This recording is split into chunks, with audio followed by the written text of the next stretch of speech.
हाँ बेटा, तो देखो डायग्राम बन गया ना छोटा सा। उधर डायग्राम की थ्योरी का लिखनी बेटा। माना पी क्यू प्रकाश किरण कांच के पृष्ठ एक्स वाई पर आपतित होती है।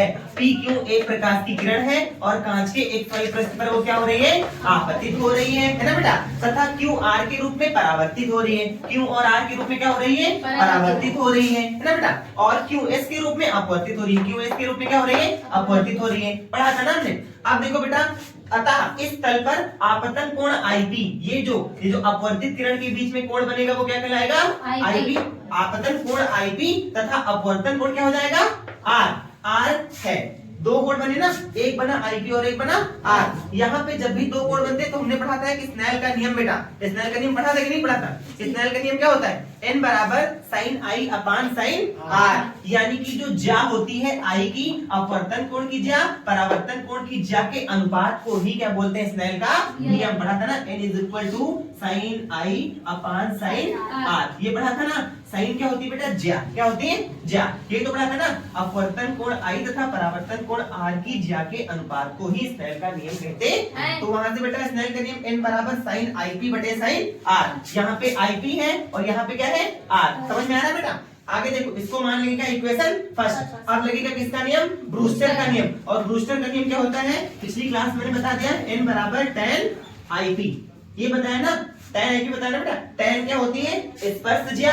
आईपी क्या होती है, ध्रुवण कोण, है ना बेटा। तो ध्रुवण कोण और स्पर्शज्या के गुणनफल को ही क्या बोलते हैं, ब्रूस्टर का नियम। n क्या होता है बेटा, किसी पारदर्शी माध्यम का अपवर्तनांक, है ना बेटा। बताया ना। अब देखो बेटा, ये n is equal to tan theta. tan को तोड़ेंगे तो tan किसमें तोड़ता है, साइन बटे कॉस। साइन बटे कॉस लगा हुआ है। यहाँ पे थीटा है नहीं, थीटा की जगह पे क्या है, आईपी। तो साइन आईपी बटे कॉस आईपी हो गया बेटा। अब इसको मान लेंगे इक्वेशन कौन सी, सेकंड। दो इक्वेशन होगी मेरे पास, फर्स्ट एंड सेकंड। दोनों इक्वेशन को एक में करते हैं, equation first and equation second, है ना बेटा। अब देखो क्या होता है, यहाँ पे लिखा हुआ है, यहाँ पे लिखा है n is equal to sine I P बटे साइन आर। लिखा हुआ है ना। n का मान क्या है बेटा, n का मान रखते हैं। n का मान ये वाला ब्रूस्टर के नियम वाला।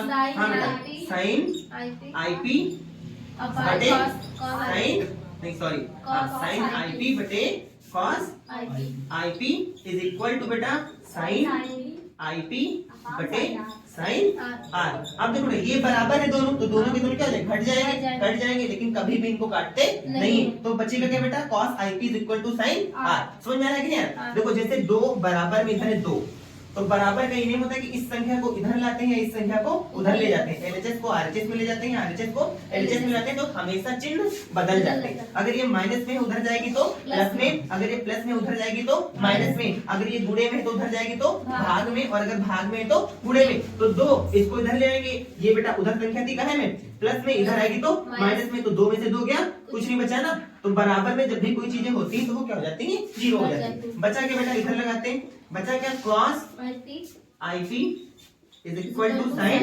आर होता है बेटा। अब cos थीटा, ये cos आईपी लिखा है ना, cos थीटा को कोई ऐसा फार्मूला होता है जो साइन में होता है। cos theta is equal to sine 90 minus theta होता है कि नहीं होता।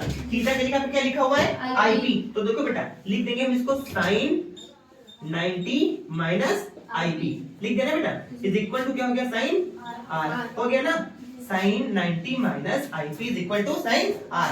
साइन इधर और साइन इधर, तो साइन से साइन कट गया ना, तो बचेगा बेटा 90 minus I P is equal to R. लिखा हुआ है कि नहीं लिखा हुआ। अब देखो इसका मतलब ये एलएचएस आरएचएस के बराबर, मतलब आरएचएस एलएचएस के बराबर है। पक्षांतर कर देंगे, समझ में नहीं आएगा, करते क्या, देखो आर इज इक्वल टू लिखा हुआ है 90 माइनस आईपी। समझ में आया ना। चाहे तो इधर से पढ़ो 90 minus I P is equal to R, या पढ़ो इसको पढ़ो उधर से R is equal to 90 minus R P. अब देखो आर, ये बेटा आईपी उधर कहाँ में था, माइनस इधर आएगा तो प्लस में, तो R plus I P is equal to 90।